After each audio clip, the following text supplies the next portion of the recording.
In this video, I'm going to talk about how to maximize the Roth IRA with 7 Roth IRA tips for 2020. But before we do, if this is your first time at our channel or you haven't subscribed, click on the subscribe button at the bottom. My name is Travis Sickle, certified financial planner, helping you reach your financial goals.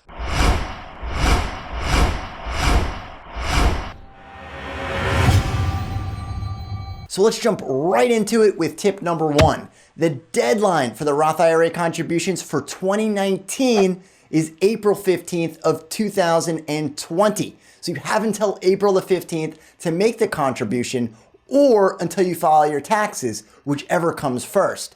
Now, if you do file an extension for April 15th and you want to file your taxes later on in the year, you need to make sure that you get that contribution in before April 15th if you want it to count for 2019. Tip number 2, if you don't already have a Roth IRA, by making a contribution for 2019, we'll set that Roth IRA's begin date to January 1st of 2019, even though you made that contribution after 2019. As long as you make that contribution for the 2019 tax year, it will start that begin date on January 1st of 2019, because anytime you make a contribution, it will count as January 1st of the tax year that you're making that contribution. Now, the reason that's important is something called the 5-year rule.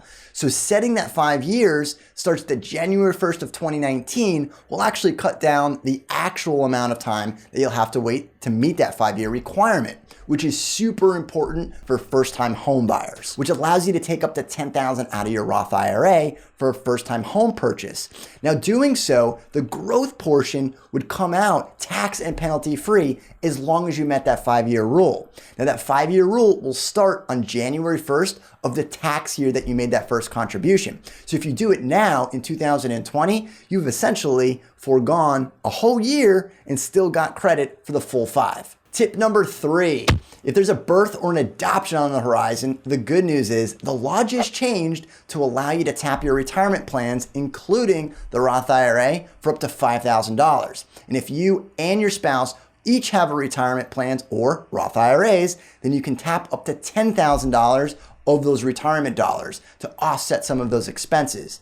Now, that can only start on either the adoption finalization date or the birth date. You can't do it before. And you have 12 months from that date to take the money out in order to avoid the early withdrawal penalty. Tip number 4, if you're married, filing jointly, engaged, living together, have 2 people in your household, then it would make sense for each of you to have a Roth IRA, because you can double some of the early withdrawal exceptions, such as the first-time home buyers, where you can take out up to $10,000 out of your Roth IRA. You just have to wait the full 5 years. Well, if you can double that, that's $20,000. So each of you can do it. Now, you have to have separate Roth IRAs, because if you only have one Roth IRA and you're married filing jointly, you can't take out the maximum of $20,000. You can only do 10 from the Roth IRA and 10 from the other Roth IRA. Tip number 5. Now, if you were wondering from tip number 4, how would you make a contribution to a Roth IRA if you have one spouse that doesn't work?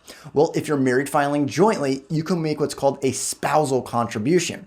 And that means if only one spouse has earned income, you can make that contribution to the other spouse's Roth IRA and still have it qualify. It's called a spousal contribution. So you can each have your own Roth IRAs. Tip number 6, you can make the contributions for both 2019 and 2020 at the same time, just as long as you meet the deadlines in tip number 1.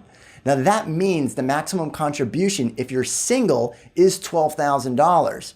And if you're 50 and older, that will jump to $14,000. And if you're married filing jointly and you're under the age of 50, both of you are under the age of 50, that will be $24,000.